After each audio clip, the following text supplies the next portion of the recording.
আসসালামু আলাইকুম। আতকিয়া আদিবা চৌধুরী স্বাগত জানাচ্ছি এনটিভির দেশের খবরে। গ্রাউন্ড সিমেন্ট শিরোনাম দেখছিলেন, এবার পুরো খবর।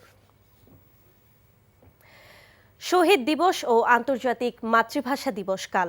ভাষা সংগ্রামীদের শ্রদ্ধা জানাতে প্রস্তুত কেন্দ্রীয় শহীদ মিনার। ২১-এর প্রথম প্রহরে রাষ্ট্রপতি ও প্রধানমন্ত্রীর শ্রদ্ধা নিবেদনের পর সর্বসাধারণের জন্য খুলে দেয়া হবে শহীদ মিনার চত্বর। সার্বিক নিরাপত্তা নিশ্চিতে কাজ করছে পুলিশ ও র্যাব। এইচএম মেহেদী হাসানের রিপোর্ট। আর কয়েক ঘন্টা পরেই ভাষা শহীদদের শ্রদ্ধা জানাতে কেন্দ্রীয় শহীদ মিনার হয়ে উঠবে লোকে লোকারণ্য। তাই সবার সার্বিক নিরাপত্তা নিশ্চিতে এই বিশেষ তৎপরতা। কোনো নিরাপত্তা ঝুঁকি নেই। শহীদ মিনার এলাকা ঘুরে একথা জানান ডিএমপি কমিশনার। বলেন, নিয়োজিত থাকবে ১৫,০০০ পুলিশ। আর পুলিশ ও অন্যান্য বাহিনীর সাথে সমন্বয় করে নিরাপত্তা সাজিয়েছে র্যাব।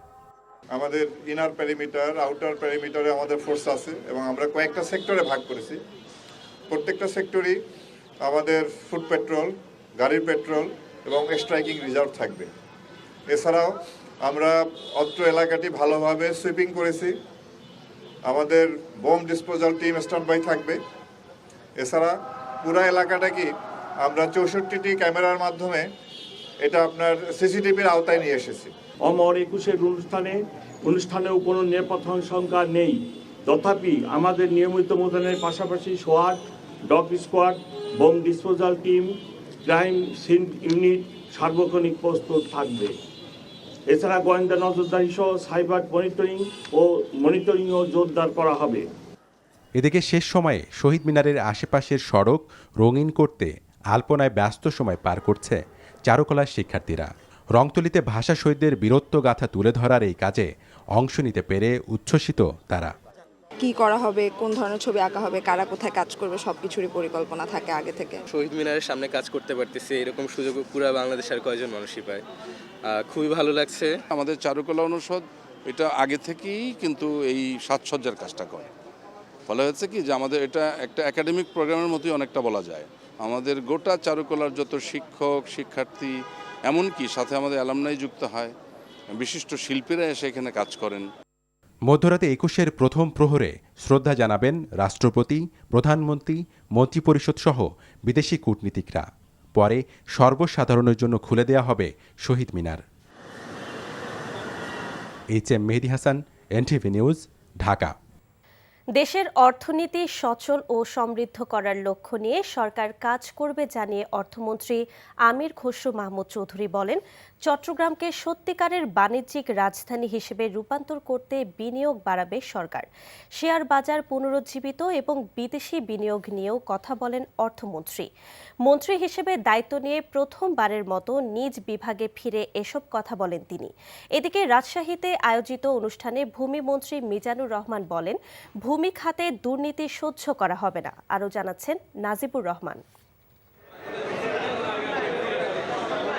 সরকারের দুটি গুরুত্বপূর্ণ মন্ত্রণালয়ের দায়িত্ব নিয়ে প্রথমবারের মতো নিজ নির্বাচনী এলাকায় সফর করেন অর্থ ও পরিকল্পনা মন্ত্রী আমির খসরু মাহমুদ চৌধুরী।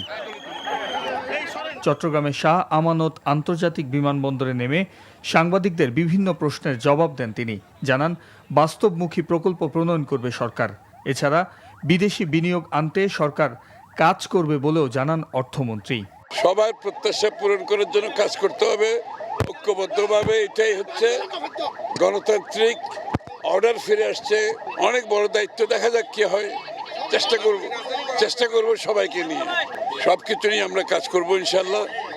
আশা করি সামনের দিকে যেতে পারবো, ভালো করতে পারবো আশা করি। এদিকে শুক্রবার নিজ নির্বাচনী এলাকায় যান ভূমিমন্ত্রী মিজানুর রহমান মিনু। সেখানে আয়োজিত এক অনুষ্ঠানে ভূমিমন্ত্রী বলেন, মন্ত্রী পরিষদ সভার সিদ্ধান্ত অনুযায়ী দুর্নীতি মুক্ত করা হবে ভূমি খাতকে।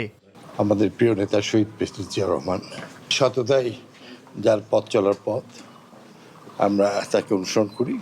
সততা এবং কঠোর পরিশ্রম জনগণের ভাগ্যের পরিবর্তন এবং সকল দুর্নীতি এবং অনিয়মের বিরুদ্ধে আমরা জনগণের ভাগ্যের পরিবর্তন করার জন্য আমরা সবাই কাজ করছি।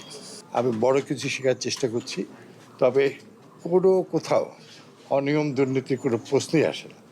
ভূমি সংক্রান্ত সেবাদের ক্ষেত্রে কর্মকর্তাদের দক্ষতা নিয়ে কাজ করার তাগিদও দেন ভূমিমন্ত্রী Mizanur Rahman Minu. Najibur Rahman, NTV news desk. পররাষ্ট্র প্রতিমন্ত্রী শামা ওবায়েদ জানিয়েছেন, দেশের পররাষ্ট্র নীতি হবে জাতীয় স্বার্থকে অগ্রাধিকার দিয়ে সবার সঙ্গে বন্ধুত্ব। দুপুরে ফরিদপুরের নগরকান্দা উপজেলার নিজ বাড়িতে সাংবাদিকদের কাছে তিনি এই কথা জানান। সকল দেশের সাথে আমাদের সমমর্যাদা নিয়ে আমাদের সম্পর্ক থাকবে, সকল দেশের সাথে আমাদের কূটনৈতিক সম্পর্ক থাকবে, বন্ধুত্ব থাকবে, কিন্তু সেটা হবে সমতার ভিত্তিতে, পারস্পরিক মর্যাদার ভিত্তিতে, এবং অবশ্যই বাংলাদেশের স্বার্থ, বাংলাদেশের মানুষের স্বার্থকে সব 1 নম্বর প্রায়োরিটি দিয়ে সকল পররাষ্ট্র নীতি বাস্তবায়িত হবে ইনশাআল্লাহ। নকলমুক্ত শিক্ষা ব্যবস্থার পাশাপাশি দেশের শিক্ষাঙ্গনকে মাদক, সন্ত্রাস ও ইফটিজিং মুক্ত করতে প্রয়োজন মতো সবকিছুই করা হবে বলে জানালেন শিক্ষামন্ত্রী আ.ন.ম এহসানুল হক মিলন। দুপুরে কচুয়া উপজেলা পরিষদ মিলনায়তনে মতবিনিময় শেষে এসব কথা বলেন তিনি। আগামী দিনের বাংলাদেশ আমাদের মাননীয় প্রধানমন্ত্রী তারেক রহমানের নেতৃত্বে গড়ে তুলব ইনশাআল্লাহ, এই কথাই আমরা দিতে পারি। মাদক মুক্ত করা হবে, সন্ত্রাস মুক্ত করা হবে, ইফতিজিং মুক্ত করা হবে। নকল যেভাবে যাত্রা শুরু হয়েছিল কচুয়া থেকে, মাদক মুক্ত যাত্রা আমরা কচুয়া থেকে শুরু করব। ধর্মের নামে যারা উচ্ছৃঙ্খলতা সৃষ্টির চেষ্টা করবে তাদেরকে আইনের আওতায় আনা হবে বলে জানিয়েছেন ধর্মমন্ত্রী কাজী শাহ মোফাজ্জল হোসেন কায়কোবাদ। সকালে কুমিল্লার মুরাদনগরে তার নিজ বাড়িতে সাংবাদিকদের সাথে এসব কথা বলেন তিনি। ধর্ম মন্ত্রণালয়ের দায়িত্ব পাওয়ার পর তিনি এই প্রথম কুমিল্লায় তার নিজের সংসদীয় আসনে গিয়ে তার নেতাকর্মীদের এবং ভোটারদের সাথে কুশল বিনিময় করেন। কৃষি, খাদ্য ও প্রাণী সম্পদ মন্ত্রী আমিনুর রশিদ ইয়াসিন বলেছেন, কৃষি জমিতে হেভি মেটালের মাত্রা বেড়ে যাওয়ায় উর্বরতা কমছে এবং খাদ্য নিরাপত্তা ঝুঁকিতে পড়েছে। এ সমস্যা সমাধানে সরকার পরিকল্পনা গ্রহণ করেছে। সকালে কুমিল্লা সার্কিট হাউসে সংশ্লিষ্ট কর্মকর্তাদের সঙ্গে মতবিনিময় সভায় এসব কথা বলেন তিনি। মন্ত্রী জানান, গোমতীর চর থেকে মাটি কাটা রোধে জিরো টলারেন্স নীতি ঘোষণা করা হয়েছে। জেলা প্রশাসক মোহাম্মদ রেজা হাসানের সভাপতিত্বে সভায় মৎস্য অধিদপ্তরের মহাপরিচালক মোহাম্মদ আব্দুর রৌফ, প্রাণী সম্পদ অধিদপ্তরের মহাপরিচালক ডক্টর আবু সুফিয়ান ও পুলিশ সুপার আসাদুজ্জামান উপস্থিত ছিলেন। রমজানে স্থিতিশীল বেশিরভাগ পণ্যের দাম, তবে চাহিদা বেড়ে যাওয়ায় লেবু, শসা ও বেগুনের দাম বেড়েছে বেশ খানিকটা। কেজি প্রতি 50 টাকা বেড়ে গরুর মাংস বিক্রি হচ্ছে 800 টাকায়। দাম ঊর্ধ্বমুখী ব্রয়লার ও সোনালী মুরগিরও। তবে আগের দামে বিক্রি হচ্ছে ডাল ও ছোলা। দেশি মাছের দাম কমেছে 50 থেকে 100 টাকা। সেলিম মালিকের রিপোর্ট। রমজান মানে বেগুন, শসা ও লেবুর বাড়তি চাহিদা আর হুহু করে দাম বেড়ে যাওয়া। এবারও এর ব্যত্যয় ঘটেনি। সপ্তাহের ব্যবধানে এসব পণ্যের দাম বেড়েছে গড়ে 20 টাকা করে। বেগুন 100 টাকা ছিল, এখন 120 টাকা। আর হলো আপনার শসাটা 100 টাকা ছিল, 120 টাকা একটু বাড়ছে। লেবু ছোটোটা 80 টাকা, মানে আগে 60 টাকা ছিল, এখন 80 টাকা। আর বড় সাইজটা 100 টাকা আলি। পুরোপুরি সুস্থি না, মানে আরও ক্রয় সীমার মধ্যে থাকতে হবে, নিম্ন মধ্যবিত্ত ফ্যামিলি যাতে সহজে ক্রয় করতে পারে। চাহিদা বেড়েছে গরুর মাংস, ব্রয়লার ও সোনালী মুরগির। কেজি প্রতি গরুর মাংসে বেড়েছে 50 টাকা, ব্রয়লারে 10 টাকা আর সোনালী মুরগিতে 20 টাকা। গত সপ্তাহে ব্রয়লার মুরগি ছিল 170-75, এই সপ্তাহে এখন 180 টাকা খুচরা।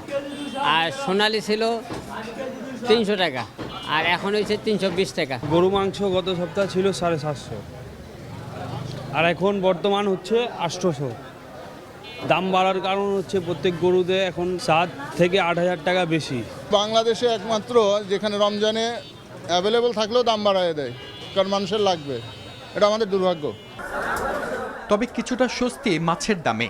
সপ্তাহের ব্যবধানে দেশি মাছের দাম কমেছে 50 থেকে 100 টাকা। দেশি রুই মাছগুলো 700-800 টাকা কেজি ছিল, ওগুলো এখন 600 টাকা আসছে। চাষেরগুলো ছিল 500 টাকা, ওগুলো 400 টাকায় আসছে। তারপরে আপনার এই তারাবাম ছিল 1200 টাকা কেজি, এখন 1000 টাকায় আসছে। যেমন এই পাবদা মাছ ছিল 500 টাকা কেজি, এখন 450-তে আসছে। বাজারে রমজানের ছোলা চাহিদা বাড়লেও এবার বাড়েনি দাম। স্থিতিশীল রয়েছে মসুর ও মুগ ডালের দামও। ভালো ছোলা হলো 100 টাকা, আর যেটা একটু নম্বর ছোলা এটা হলো 90 টাকা। 90 টাকা যাইতেছে। মসুর ডালের কেজি দেশিটা 160 টাকা যাইতেছে। পোল্ডার মসুরি এটা যাইতেছে আপনার 90 টাকা। আর মুগ ডাল 100 ভালো মানে যেটা 180 160 এরকম যাইতেছে। ঠিকই আছে, একটু কম হলে ভালো হয়, তবে কোনো অস্থিরতা দেখা যাচ্ছে না। এদিকে ব্যবসায়ীদের আশ্বাস, বাজারে পণ্যের ঘাটতি নেই, আগামী কয়েকদিনে দাম আরও কমার সম্ভাবনা রয়েছে। প্রতিদিনের বাজার প্রতিদিন করেন, স্টক করার দরকার নেই। মালের তো আছে, বাজারে তো মাল পাবেন, মাল তো স্টক শেষ হয় নাই। সেলিম মালিক, এনটিভি নিউজ, ঢাকা। এই ছিল দেশের খবরে। এই খবরের ভিডিও সহ আপডেট জানতে ভিজিট করুন এনটিভি অনলাইন www.ntvbd.com। এছাড়াও এনটিভির জনপ্রিয় সব অনুষ্ঠান ও খবরের আপডেট জানতে ভিজিট করুন আমাদের ইউটিউব ও ভেরিফাইড ফেসবুক পেজ। ধন্যবাদ সবাইকে।